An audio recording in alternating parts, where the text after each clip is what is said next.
So if you don't care about the weather model, which I think you very well should, stay here for this presentation, and I'll try to get done in the next 5 to 10 minutes here. This is going to become our primary tool for managing macro cycle risk. And the reason it's going to become our primary tool for managing macro cycle risk, because it informs us of all the macro cycles that matter. Again, growth, inflation, employment, profits, policy, fiscal policy, monetary policy, liquidity cycle, interest rates, positioning. All these things are being perfectly explained, at least perfectly from our vantage point, from rate of change delta terms and our vantage point in this table. So as I mentioned, how the model works is that each of these 20 features representing each of these 10 principal components of macro contributes independently to each of these independent signals on asset classes. And what, so we're basically saying, well, okay, what's the weather today based on the signal from the OECD composite leading indicator? What's the signal from the Bloomberg consensus real GDP growth delta, so on and so forth, all the way down through positioning. And each of those composite signals has a different relationship to each asset class. And based on the constellation of signals, which we're dubbing the macro weather, we're effectively saying, based on how all these signals interact with each other today, historically, that's been good or bad for the stock market, bond market, the dollar, the current commodity market, and crypto market on a 3-month forward investment horizon. So right now, as I mentioned, red light in every single one of these liquid asset classes. So ultimately, that means investors, cash is the best option here. Cash is the best option. That makes a lot of sense. I mean, obviously, we got 67% cash in the portfolio construction now after the pivots we're making today. So that's what the model is effectively trying to say. So in terms of how to read this table, this is the previous value. So whatever the most recent value, and each of these indicators has different periodicities. So obviously the composite leading indicator is a monthly indicator. Bloomberg consensus next 12-month real GDP indicator, that we've broken that down to monthly as well. It's a lot of noise. You want too much noise on a day-to-day basis in terms of that. Things like the fiscal balance is a percent of GDP. That's a quarterly indicator. Net liquidity, that's daily. Interest rates are daily. Obviously, all the spreads are daily. The CFTC data is weekly. So it's all these different periodicities. So when you see previous value, it doesn't necessarily mean yesterday's value. It's either previous month, previous quarter, previous day. The latest value is obviously the most recent print, the latest signal. And so this is a lot of the secret sauce. The secret sauce starts here. It's here. We're not going to give you all the sauce, but we're going to give you conclusions of the sauce. We'll feed you with the sauce, if you will. The signal is based on how we characterize the deltas and the momentum or the deviations from the means in these indicators. And so right now, it's obviously saying growth is trending lower. The expectation is that growth will continue to trend low over the next 12 months. Inflation is trending lower. The expectation that inflation will continue to trend lower over the next 12 months. Unemployment rate has been trending lower. The expectation is that unemployment rate will trend higher over the next 12 months. The growth rate has been trending higher in recent months. The sales growth is trending higher. Expected earnings growth is trending lower. Fiscal balance has been trending higher, so we're getting fiscal tightening. The real effective exchange rate has been trending lower, so the currency has been weakening when adjusted for inflation, which ultimately means you're typically seeing some fiscal largesse, which we actually did see fiscal largesse in the second half of 2022. We saw the fiscal balance go from minus 3.5% to minus 5.5%. So it was a significant fiscal easing in the second half of 2023 or 2022, but we haven't seen it for a long enough time period to cause this signal here, the fiscal tightening signal, the structural signal, to inflect yet. Monetary policy, obviously benchmark policy rates have been rising. 42 macro net liquidity has been trending lower. Domestic money supply year over year, this narrow money supply. So the reason we're looking at narrow money supply, obviously it's base money plus checkable deposits and money market funds, things like that. What we're trying to do is identify liquidity both from the public sector, the central banks, but also liquidity from the private sector, which are the commercial banks as well, because they're just as important. Again, these 20 indicators that represent these 10 principal components of macro were carefully backtested. I didn't just wake up and say, well, let's pick these 20. There's probably 40 or 50 that I backtested before these 20 made it on the page. And these were the ones that produced the highest returns across asset classes, the most amount of dispersion across asset classes, and the most consistent signals across asset classes. So it was a pretty long and arduous process backtesting all these different indicators that we potentially try. But these are the ones that made it into the model as it relates to trying to help us very cogently measure and map all these different macro cycles that all interact with asset markets to varying degrees at various intervals. And so again, world narrow money supply. So not just what the domestic economy way that this table is malleable across any economy. Obviously, we're anchoring on the U.S. That's where we live, and that's the dominant economy from a policy standpoint. But world money supply is obviously important. Our friend Michael Howell was on our friend Jack Farley's podcast recently talking about the positive inflection we're seeing in global liquidity, and we're tracking that right there. And world narrow money supply went from 0.7% year over year in December to plus 1% year over year in January. And again, this is PPP, purchasing power parity weighted global narrow money supply. You can't just add up central bank balance sheets because currency fluctuations will tell you the wrong story. So if you're doing that right now, stop doing that. You're going to get the wrong signal. Right now, you're probably getting the right signal because it's the story you want to hear from the data, but you're going to make a mistake doing it that way. So I would highly recommend purchasing power parity, weighting any sort of amalgamation on anything that has anything with currency fluctuations if you're trying to use it as a stable indicator for asset markets. So that's why we look at it this way. Sorry for that tirade. Anyway, interest rates on a 2-year basis. So the yield spread relative to the benchmark policy rate, that's been trending lower. So markets are expecting less and less tightening over the next 2 years. The real 10-year yield has been trending higher. We know that. And then U.S. dollar, extreme U.S. dollar positioning, that's been neutral.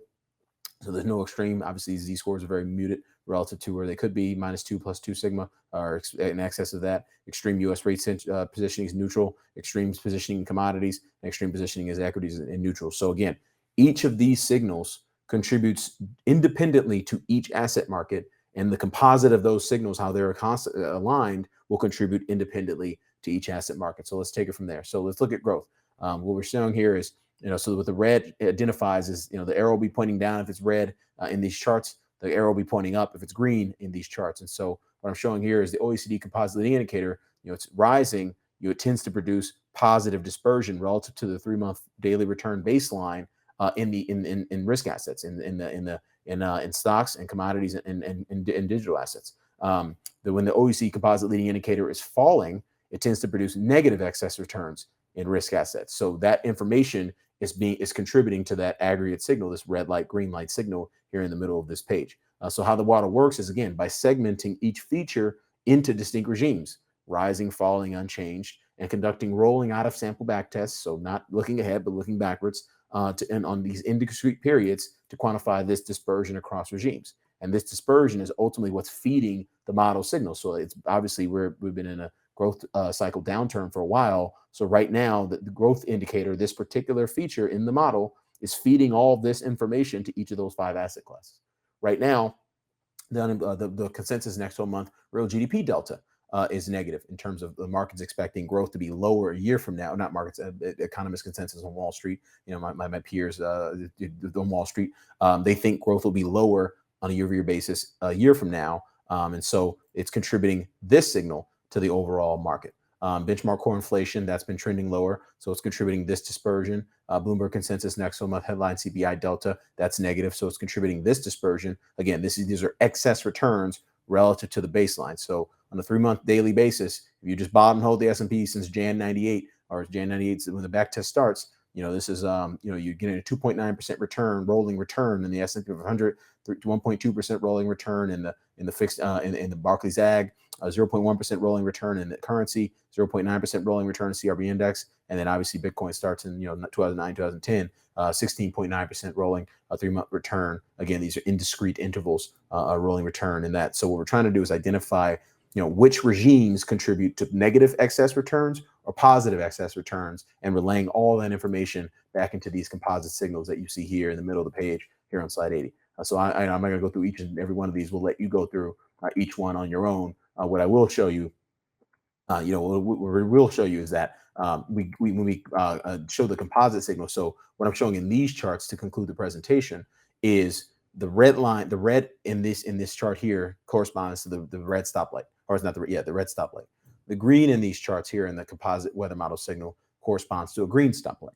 And obviously we were showing the underlying instrument that we're using to back test the composite signal. And so the back test here in the bottom of these charts goes along the exposure at the close in the subsequent trading day following a fresh bullish signal, and closes that long position at the close in the subsequent trading day following a fresh bearish signal to simulate real world trading conditions. So it's not a complete in-sample back test where it's like, oh, today I get the signal and I'm generating that return. No, it actually waits a day to simulate real world trading conditions. So for instance, today we got the composite signal for the stock market. Imagine if you just got a new red light today, the back test will say on Monday, go long the stock market. So you're buying the stock market at the close on Monday for this back test. So, it gives it simulates real world trading conditions. It's not, overly doctored up, but what it is very, very powerful, particularly for risk assets. So what I'm showing here is the stock market. If you just bought and hold the stock market from Jan 1st, 1998, you generate a Sharpe ratio of 0.6, and you wind up with right around $400,000 in your portfolio from that particular exposure. Again, this is hypothetical growth of $100,000 investment on Jan 1st, 1998. If, however, you went long the stock market the day after each fresh bullish signal, stayed long the stock market until the day after you got a fresh bearish signal, and then kept repeating that process throughout time, your hypothetical growth of your $100,000 investment will be close to $1 million.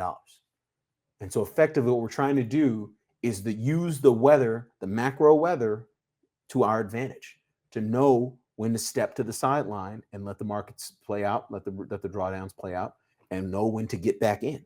That's the hardest part about investing, in my opinion, is market timing. And we're trying to make that market timing process easier for you by amalgamating all the information that you need, that we certainly think we need, to identify the appropriate amount of dispersion within and across asset markets. And so, is the model perfect? No, of course not. No model is ever going to be perfect. There's plenty of observations in when the market's going, plenty of observations where the market's going up in bearish periods. There's plenty of observations where the market's going down in bullish periods. This model is not going to be perfect. By the way, I'm sorry if I'm ranting a little bit, but never trust a perfect back test. It's either completely in sample and they're telling you it's not, or it's overfit, impressively overfit. And this is my problem with machine learning in general with finance, is that, I've been on some big machine learning projects, both here and my previous role. And every time you find a model that it works perfectly in the back test, if it works very good, it never works in real life, because guess what? Asset markets are constantly evolving. So you never want to overfit a model to allow yourself for the flexibility that the model could continue to learn and adjust. If you overfit it and you program it too tight and you feed it information that is too narrow, then it's never going to be resilient enough to learn better. So this model is certainly set up to continue learning in terms of getting incremental information and adding it to the overall backtest. So it's going to be live going forward. So we're going to continue learning as we move forward in time. But I just want to make sure everyone understands how these backtests work and what the red and blue ultimately denote. As I mentioned again, the red and blue at the top of these charts shows you historical periods where you got a green light in that summary page, or you got a red light in that summary page. And so as you can see, it's not, it's actually not as good as the actual just buying along the bond market in the great moderation. I mean, few things will ever be, but the Sharpe ratio is close enough. But importantly, one thing the model didn't do is get rugged in bonds last year. So that's important to know. Just long periods of time where, probably should have been long bonds, but that's neither here nor there. The model is doing its job. The model is the number one thing this model should be helping you do, is not blow up your account, or not blow up your client's account, or not blow up your fund, so you have to go to the beach and try to find a new fund. That's what this model is really going to help you do, more so than anything else, which is what we're ultimately trying to do more so than anything else anyway. We just finally built the tool that is powerful enough and comprehensive enough to help you do that in a very simple manner. Keeping it moving here. US dollar signal here. So the dollar signal, this is hypothetical growth of $100,000 investment made on January 1st, 1998. It transacts at the close of the following day upon receiving the signal. A new signal transacts at the close upon the following day of receiving a fresh opposite signal, in terms of moving to the sideline on the bears, moving back in the bulls. And what you see here, Sharpe ratio much higher in the model for the US dollar. You're talking about hypothetical growth in the dollar is right around 160,000, as opposed to somewhere that's pretty much right around flat. Commodities much better than buying the whole commodities. We all know commodities is the most wicked asset class to buy and hold. It's very stationary. This commodities time series tends to be very stationary, so it's a brutal market to buy and hold, but it's a perfect market to identify the weather and go long it when you need to go long, and go short when you need to go short. And then you'll see the punchline at the end of this. So the CRB index, the model has a 2 Sharpe ratio, and again, do not expect a 2 Sharpe ratio or 3 Sharpe ratio, anything that we produce. Nobody in finance outside of Renaissance Technologies consistently generates 2+ sharp ratios. It's just not possible. So the sharp ratios will go down in real time because, again, this is a model, but they will improve our results going forward because the model is powerful. So just temper your expectations. You're not going to get a 2 sharp from anything, let alone anything that I'm going to sell you in a PDF. If I can generate a 2 sharp, you ain't going to see this research from me. Trust me. So the commodity, the hypothetical growth of the commodities asset class with identifying this red light, green light process in the model gets you to around 350,000 over this 25-year back test, as opposed to somewhere around kind of 150, 200,000 in this back test. Did it miss Russia, Ukraine? Yeah. But did it miss blowing up in Russia, Ukraine? Nope. No. Oh, sorry. It missed both of those. Missed the run up in Russia, Ukraine. It missed the blow up in Russia, Ukraine. And ultimately, what it meant is that this signal here was accurate. Now, Russia, Ukraine just basically threw a wrench in what would have been a very accurate signal to sell commodities at the beginning of last year. And then lastly, I mean, just these are the stupidest numbers I've ever seen on a page, but it's factually correct. We're publishing the data. You're going to have all the data when we post this lead off morning or macro scouting report tonight or this afternoon. The Sharpe ratio on Bitcoin, if you put $1 in at the first day of trading that we get in the Bloomberg data, doing the same process, it's out of sample process, this to simulate real world trading conditions, is $1 turns into $1.2 million. $1, if you bought Bitcoin on the first trading day with this process, turns into $1.2 million. If, however, you spent $1 on Bitcoin on the first trading day of the Bloomberg data and just bought it, hold it, and didn't sell it, you wind up with $200,000. So that's a lot of money. I mean, if you bet $1 and win $200,000, you have an 18,583 Sharpe ratio, which is stupid. It doesn't even make any sense. So ignore it. If you use this process to systematically incorporate changing market conditions according to the macro weather that we just built, you're going to wind up with a Sharpe ratio in Bitcoin of 104,908. Now, again, that number means absolutely nothing. Do not expect to have 104,000 Sharpe ratio on a go-forward basis, but you would expect, just looking at the model, and again, these models aren't trained on any market data at all, or at least with respect to any of these markets. These are all these dependent variables. There's no information about the dependent variable in any of these models. So that's very powerful. It's not like it knows, it's looking at Bitcoin momentum and saying, oh, low Bitcoin.